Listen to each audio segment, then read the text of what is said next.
Hej alle sammen og velkommen til den her video, som starter lige på hårdt. Det starter i, hvad hedder det nu? Mediesræs. Ja, i mediesræs. Jeg har ikke tænkt på, at jeg skal rundt i drive-thru med den her whip. Nej, det kan du godt.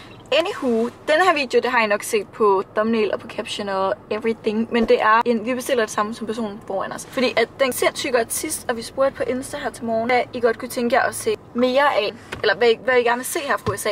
Næsten alle skrev, bestiller det samme som personen foran, eller noget med Starbucks, eller noget med sådan fast food og sådan noget. Så det gør vi selvfølgelig. Vi holder i Starbucks som det første. Klokken den er 20 minutter over 11. Vi kan se, vi holder bag en lille Honda med to piger på vores alder, tror jeg. Okay, så det er jo helt perfekt. Lille stationcar. Ja. Kan du se der, hvor jeg rammer kantstenen? Det gør du ikke. Okay. Det gør du ikke. Vi er på en virkelig flot Starbucks, så vi kan lige vende om, så I lige kan se. Vi holder bag den der bil, jeg ved ikke, om man filmer nummerplade og sådan noget. This one, og det er en ret pæn Starbucks ved sådan Higo Boulevard. Lad os se, hvad de skal have. Okay, de har...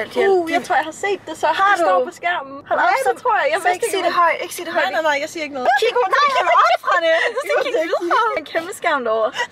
Anne. Jeg kigger ikke. Nej, det må du heller ikke. Hun viser det jo på skærmen, så du må ikke kigge på skærmen, når du bestiller. Nå nej, vi kigger bare lige ud.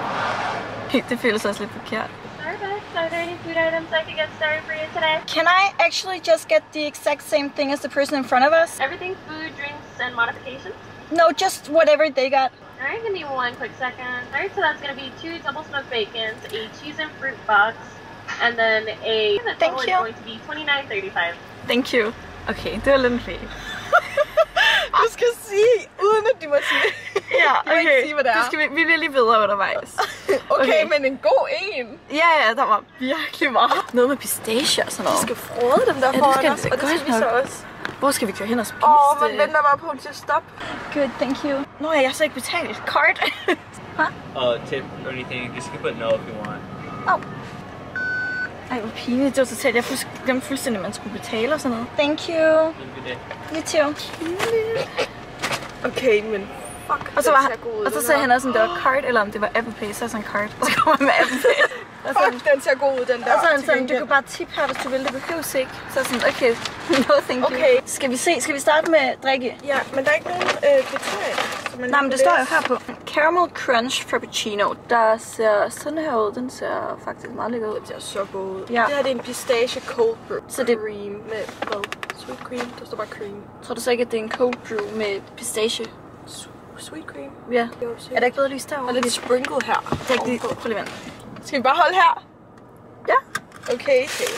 Jeg tror, det her er de samme mums. Okay. Det er den, der dufter af pølsehorn. Det er den der smoked bacon McMuffin ting. Ja. Måske de ikke er ens. Jo. Er de det? Ja. 2 af dem. Så var der den her. Random. Hvem bestiller det på en fruit box og cheese. Hvem bestiller det på en træls. Ja, hvem bestiller det på en Starbucks? Det er da så træls at få. Og så man kan bare se de der æbler helt melet og træls. Jeg ved lige, hvordan det er. Okay, og jeg kører den her rundt. I'm gonna whip this around. Lad os smage. Mums. Den gode her, jeg tror ikke, der var kaffe i. Er der det? Ja. Den her er lækker. Det er den faktisk. Så den her også. Det er en dessert. Ja, det er det godt nok. Men det smager sådan lidt af burnt caramel. Nå, skal vi smage også denne her? Det er sådan lidt burgerbolle-agtigt. Ja. Er det den, du plejer? Nej, du bestiller sausage. Ja. Det er så lækkert. Det var en god bestilling. Det var en god første order. Den er altid Hvad rater du den? Okay, vores ordre, ja, det er rigtigt. God nok. Jeg rater den 7 ud af 10. Min er 8. 8 ud af 10? Hej. Hej. Så er det blevet en ny dag, og vi skal til at have noget mere af det samme som folk foran os. Fordi at vi bestemte os for, da vi filmede sidste klip på Starbucks, at vi lige kørte ud over nogle dage. Så vi skal have noget frokost, og vi har bestemt os for at køre til Louisiana, fordi det har vi aldrig... Nej, jeg troede, du jokede. Vi bestemte os for at køre til Louisiana. Ej, Popeyes, som er Louisiana Kitchen et eller andet. Og det er en vist... Altså, jeg tror, det er kylling, ikke? Ja, det tror jeg også. Hvordan kommer jeg derind? Nej, jeg kan ikke komme derind. Nå. Vi prøver lige at komme derind af, så er vi kommet frem, og der er en foran os. Det virker ikke sådan mega populært, det her sted, men whatever, der er heller ikke vildt mange af. Men nu skal vi bare have noget kylling. Ej, bestiller man ved et menneske? Okay, skal vi se, hvad det er, man egentlig får? Ja, man får sådan noget tenders, nuggets. Okay, det er lækkert der. Seafood, du kan få shrimp. Det skal jeg kraftedeme ikke være. Okay, det ser så lækkert ud. Spørg om jeg skal have noget sovs. Want to stop by some particular? Hi, is Any it... sauce for your food? Det står ikke, om det er mig. Jeg tror, de kommer til at tænde. Let me know when they're ready, okay? Jeg tror, de har tændt deres mikrofoner, uden de skal eller et eller andet. Hello? Hello? Hello? You ready? Yeah. Is it possible to just get the same thing as the person in front of us? To get the same thing. What? I'm sorry? To just get the same thing, but you don't have to tell us what it is, but the same thing as the person in front of us? So you want the same exact thing that they just got? Yeah, exactly, but we don't need to know what it is. What is it you're trying to get? Er der to, der betjener os? Oh, the order that you guys picked up? The guys you just got? Yeah, exactly. Okay. So it doesn't matter. We have what they had. It was two of the two pieces. Okay, let's see. Breast and wings. Okay, vi står der. One had a French fries and red beans and rice, and the other one had a mashed potato. Nå, der er mange. And red beans and rice. So that's how you wanted it? Yeah. Yes. You like to add something to drinks to go with them? No, it's okay. Okay, I'll see you at the window. Okay, any apple pie to go with that? No, thank you. Hvad var det, de ikke forstod? Jeg var sådan her, vi skal ikke... Jeg var sådan her, vi skal ikke vide, hvad det er. Jeg troede folk godt vidste, hvad det var for en trend. Ja. By card? Okay. Fuck, det er på et fængsel. Det er virkelig... Ja, det er lidt mærkeligt. Det er lidt Der er en mærkeligt. lille boks ud, du kan ikke se den. Hvad blev det egentlig? Jeg føler virkelig, det var meget mad. Var det ikke... You want any sauce? No, thank you. Okay. Jamen, der snakker til mig. Man kan ikke se nogen mennesker. Okay, det blev $15. Det er meget mad, tror jeg, vi får nu meget fra det. Det er det mærkeligste sted, det her. Hvis det er det, vi ikke kan se. Ja, prøv lige se. Det er den der lille boks.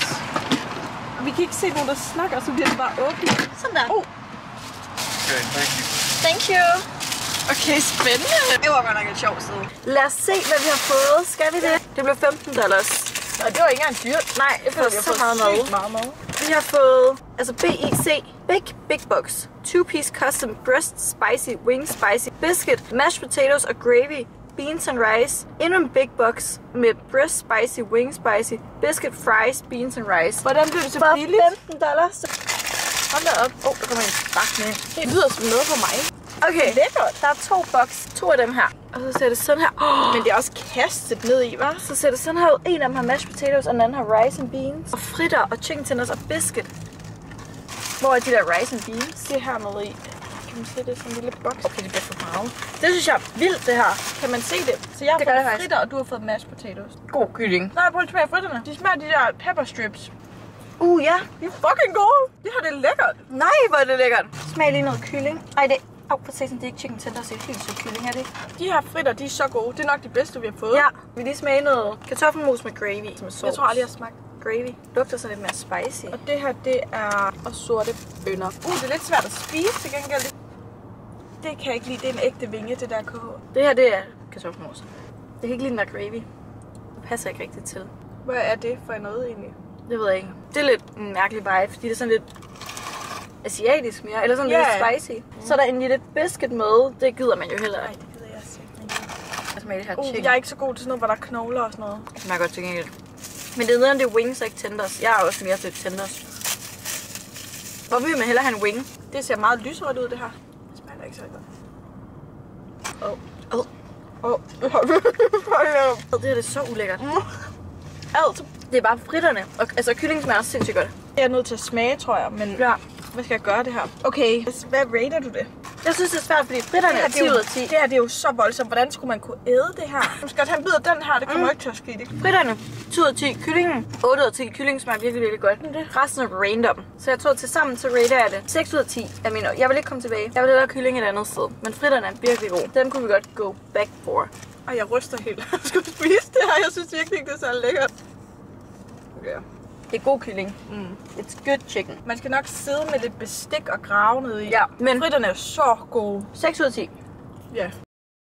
Hej vloggen. Vi er kommet til In-N-Out, fordi nu skal vi have noget aftensmad. Klokken den er også, det tog lang tid at komme hen. Klokken den er 7, det er taget en time eller sådan noget. Traffic, vi holdt simpelthen i kø. Really? How you guys doing tonight? Good, thank you. Is it possible to get the same thing as the person in front of us? To get the same thing? Yeah, the same order. Are you? Let me ask if I can answer this properly. Is this your first time? No. Oh, you just want to try that out? Yeah, it's for a YouTube video where we're just ordering the same thing. I'm gonna go double check with this order again, and then I'll bring it back. I'll bring it back for you. Okay. Den var sådan lidt tæt. Kan han ikke se det i systemet, eller hvad? Det kan være, at de ikke kan se det i systemet. Han er mærkelig. Ej, han er virkelig uhyggelig. Han er lidt sådan, nej, hvor akavet, hvis han siger det til personen foran. Skal han spørge, om vi må få det samme som dem? Han så peger om på os lige. Hvorfor får vi ham? Han er mærkelig.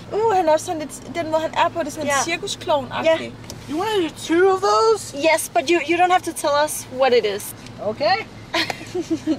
And are we eating in the car? Yes. It's gonna be $17.53 first window. Have fun. Thank you. Thank you. Han er lidt uhyggelig. Han gik seriøst som sådan en, som jokeren på en eller anden måde. Ja, han gik sådan joker, så gik han sådan lidt, som om han bare var sådan, have fun. Dem derovre har også, at folk kigger på os rundt i den her. Nej, jeg tror, de har hørt det. De glorer. Thank you. Thank you. Thank you. Det er sgu da meget lækkert at få lidt vand egentlig. Ja. Ærligt talt. Og det ser så lækkert ud i de der. Og så var det 2 double cheeseburger med onions. Double cheeseburger? Ja, og med onions og pickles og fries. Oh my god. Jeg er sulten. Den er motherfucker, det er 3 bøffer. Men må jeg spørge om noget?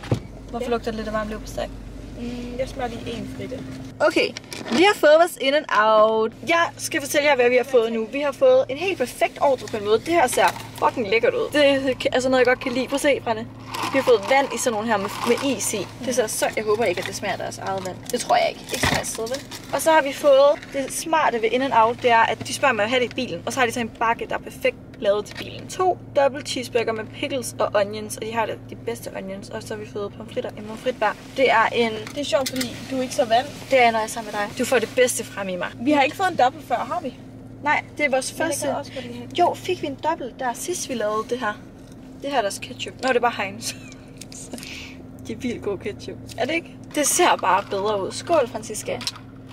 Det er simpelthen løgn. Det er vildt. Altså, jeg ved, jeg kan spise den her, men jeg synes, det ser vildt ud, når man kigger på den her. Det er også fordi, de ligger den. Ja, de ligger den. Det skal være nede i ens mave. Det er blevet another day, og vi er nået til McDonald's, og lad os se, hvad de skal have. Can I get the same thing as the person in front of us? Alright, will that be all? Yeah.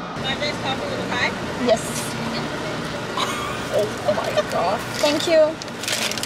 Og var det en vanilla iced latte? Den, det er jo ikke helt galt. Den største. Jeg kan ikke engang forstå, hvor stor den er. Så ikke så det stor ud. Den er virkelig kæmpe. Den er helt vandet. Er den ikke vandet? Den er ikke god. Det smager filterkaffe med fucking meget. Til gengæld er det fuldstændig sindssygt. Ja, filterkaffe. Altså sådan en hjemmelavet iskaffe i første G. Det er det, den smager. Til gengæld så er det $6. Det vil sige, det er 40 kroner eller sådan noget for en kæmpe islatte og en apple pie. Den er jeg lidt spændt på. Ja, jeg har hørt godt om. Kommer ikke sin egen lille... Oh my god. En lille apple pie. Er den varm? Det dufter efterår. Ja, det gør det faktisk. Det dufter også godt. Ja. Det er sådan her ud. Det smager så godt. Okay, men jeg er faktisk virkelig meget til varme æbler. Er du det? Ja. Den er god. Ja. Dejlig varm æbletarte i en lille papæske. Så er vi kommet til Taco Bell. Can I get the same thing as the person in front of us? Okay. Anything else? That's all. Okay, jeg kiggede på skærmen. Så du noget? Nej, endelig en der. Ej, han var god. Thank you. Det ser for lækkert ud. Der kommer en mere. Kan du ikke spørge, om han kan smide det der ud? Thank you. Can you throw this out? No, okay. Thank you. Jeg tror ikke, vi får den der også. Hvorfor kunne han ikke det? Det må de nok ikke. De må nok ikke. Nej. Er det sådan noget? Det kan jeg ikke. Jeg kom til at sige nej til bongen, så vi ved ikke, hvad vi drikker, men vi drikker noget gul. Vi misser ikke deres blå Baja Blast. Har du smagt den? Jo, hvor den var så dårlig. Den første år. Skal jeg lige søge på, hvad det kunne være? Det kan være, det er bare sådan en Mountain Dew eller sådan noget. Er det ikke så gult? Er det det? Det er jeg ret sikker på. Og Mountain Dew, hvis I ikke har smagt det, det smager det af sådan Sprite-agtigt. Lad os se, hvad vi har fået at spise. Det er noget for dig, det her, tror jeg. Der er sådan noget med beans. Og den er thick. Bean 5 layer. Er den thick? Ja, den er tung. Det er en burrito. Jeg tror faktisk aldrig, jeg har fået derfra. Det har jeg heller ikke. Det er en burrito. Jeg tror måske, det er 2. Jeg tror, det er 2 ens. Noget lugt. Endnu en her. Ja, den er virkelig tung. Hvad er det? Blå. Det er med kød. Oksekød. Der er meget ost i min. Ja. Så det er din? Ja, det tror jeg. Bare den anden vej. Hold da op. Det smager af en hjemmelavet madpandekage. Jeg tror seriøst bare, det er kød og ost. Jeg tror ikke, der er beans i. Men var vi ikke også enige om det Taco Bell? Ja. Jo, det er en helt perfekt frokost. Det er også det her. Brødet er lækkert nok. Lækkert. Hvad rater du? Jeg rater... Det er nok ikke noget, du selv har bestilt, men det er faktisk lige, hvad vi trænger til. Det er det, der er det sjove ved det her. Jeg vil nok... Altså, det smager godt. Det smager jo, som det skal. Jeg rater den 8 ud af 10. Og mig. Jeg sidder lige og er i gang med at redigere den her video, og kan se, at jeg fuldstændig har glemt at lave en afslutning på den, og det er lidt træls, fordi nu sidder jeg ligesom i Danmark igen. Hvis jeg sætter med hertil, så gå ned og skriv USA, fordi det her det er den officielt allersidste USA-video. Nu kommer der ikke mere, desværre. Men jeg håber, I kan lide den, og I har det rigtig godt, og ses bare i min næste video fra Danmark.